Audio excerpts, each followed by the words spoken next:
Daniel Dennett's rules of reasoning could and should come up in all American education, different levels here and there in different ways. Good stuff. So,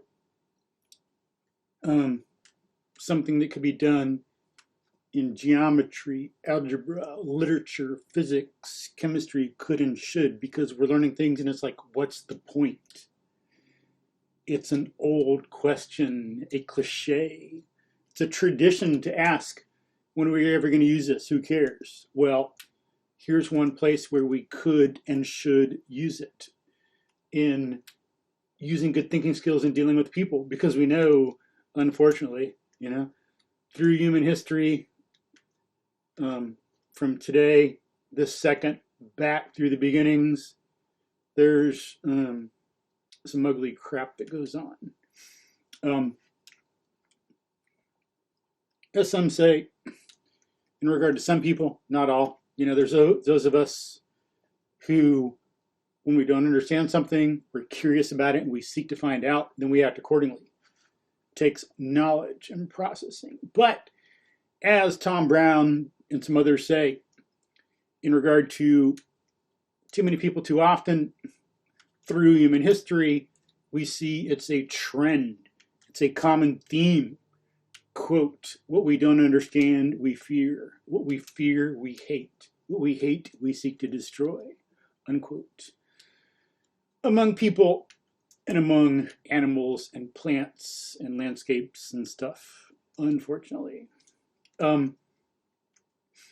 So what we should do, and some people are already, we should do more in school as teachers in different areas, is help people get good habits, train them into habits of thinking well, and getting this, when are we going to use this stuff, which is a good question we should take seriously, and getting it and giving some good answers, and making students dig into it so it becomes a habit, instead of all this knee-jerk reaction accusation or someone trying to tell you the way you are and stuff. In different subjects, as an idea of how we use it, we should do this. So, from the article, let me see, I got the link there. What about the article itself? Do I still have that up? Where is that, if I still have it? Did I close it? I guess I closed it. So I'll just read what I think the title is from the link.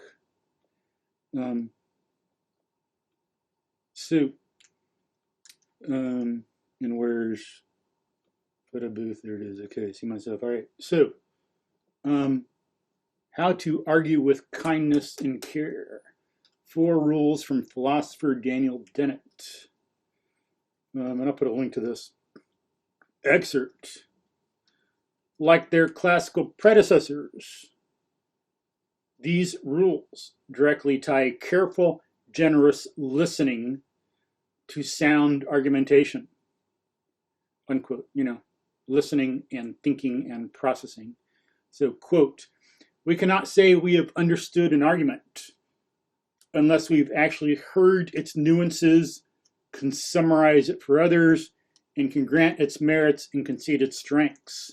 Only then, writes Dennett, are we equipped to compose a successful critical commentary of another's position.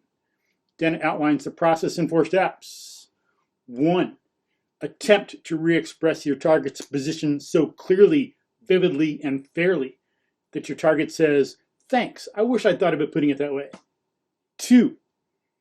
List any points of agreement, especially if they are not matters of general or widespread agreement. 3. Mention anything you have learned from your target. 4. Only then are you permitted to say so much as a word of rebuttal or criticism. Unquote. Amen. That should be for the most part. Of course, there's times where insults could be appropriate, like someone's coming after you in a fight on the street, some psychopath, and you need to say something to make them mad. so they are not as effective in attacking you, and they might make a mistake or whatever. But in normal circumstances in most people, this is what we should do in some form or other. Of course, we can't do this all the time exactly like this, but it should be modified in measure to the situation. Sometimes something might be quick, and so we should at least process what the other person's saying instead of running our mouth, as you know, as you've experienced some people do to you. And you got to remember that. Don't just think about, some people who might be listening might just think about this and are lost in their own little world and forget that people do that to them too. So we got to think of examples of when this comes up and why it's wrong. We got to be committed to reality. Put things in context and not get lost in a situation. So we got to watch, and this should be a rule we apply to ourselves too. This isn't like a club to beat over people in the head, as some people think logic or some other stuff is. It's fundamentally something to govern us. We cannot govern other people. We can only govern, govern other people in terms of our own thinking and knowing what we're doing and have total control. We're only self-sovereign. We're not sovereign over the cognition of anybody else. But this is something we should strive to be doing. And as teachers, teachers should try to make this habit in their students and get them to see how some things they're learning apply to this. But we should process things at least and see what someone's saying before we run our mouth. Because why do people want to go around making enemies when someone is really their friend, or having misunderstandings? Is it is it like a tradition people want to keep alive? All this like human tradition of like millennia of misunderstandings and hate and lies and social ostracization of some people and all that stuff. Traditions we got to keep alive. I think I could do without some of that stuff. We have enough stuff to deal with in life, enough struggles, enough work to be happy and be our best, without need for some of those hallowed human traditions. But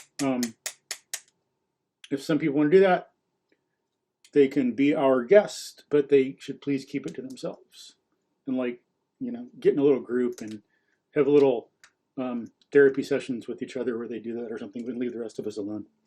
But we should process to some extent, the time we have in a certain situation will be a factor we use to measure out how much we can do this. But at least instead of just running our mouth or having some emotion, we should think what the other person is saying and how to respond for most situations. At least that. Maybe we can't do steps 2 and 3, list points of agreement, say what you've learned, but at least process and be honest about it. Most of us know that. Some need that to be made explicit, of course. Be honest about it. Maybe state a little bit. Ask some questions. Then say something. And of course, a serious question, not a insult disguised as a question, the way some people are, of course. People, humans, different ones, have many ways of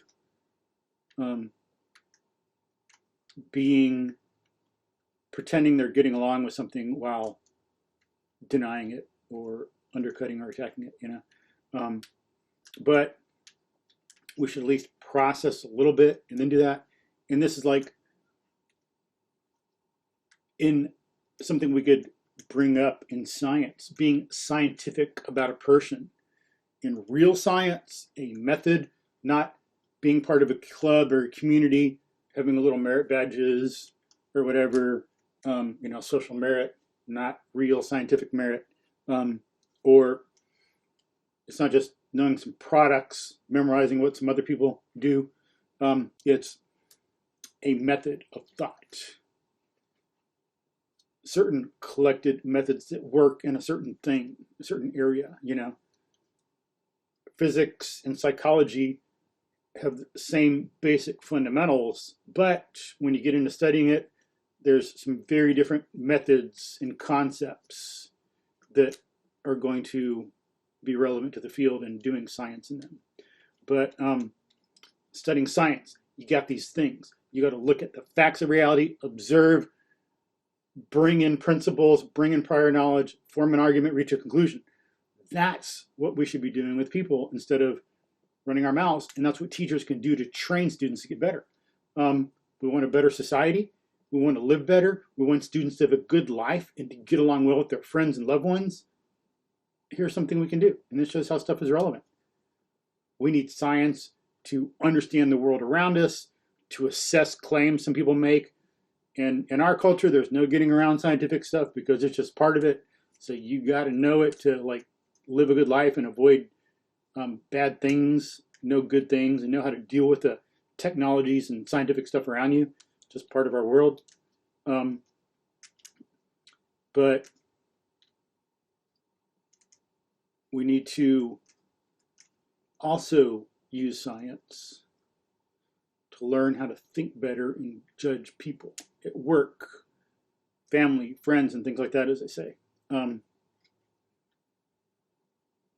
And physics, chemistry, psychology, economics, these things can come up.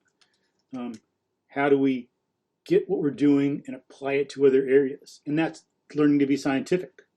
What do you do in science? In physics, you got to get what you learn in studying gravity and apply that to static electricity because they both have similar laws.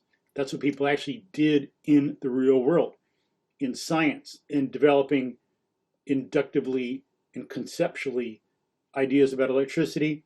They looked at what they knew about gravity and the universe square law.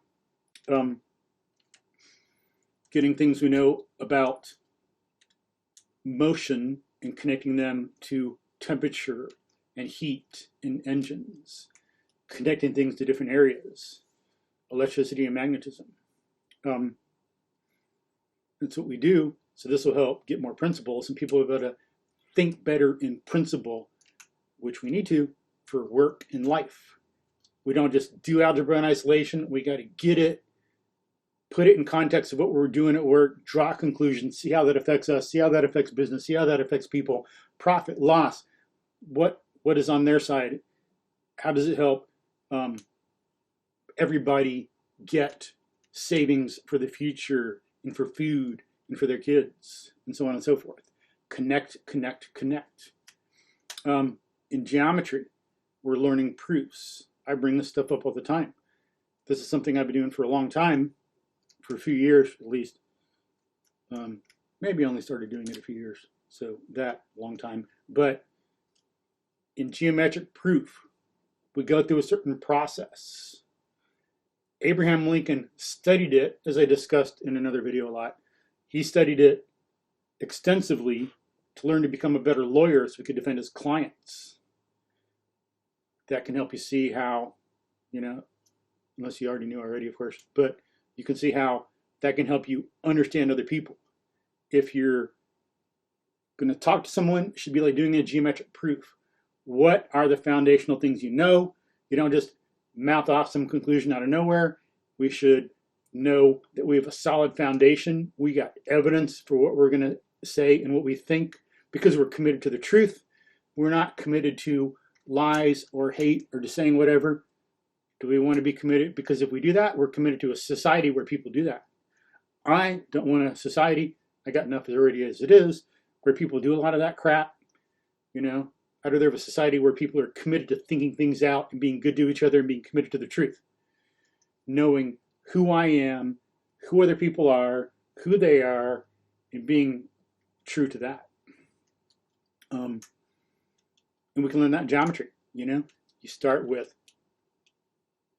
evidence, certain given stuff, a diagram, you have stuff and in that context, you can reach a conclusion, work out a proof. That's kind of like what we're doing here. That's what he's saying. You don't reach a conclusion until you've thought through it and processed it. List any points of agreement. That's making you think about, whoa, what's really out there and what's a base and starting point.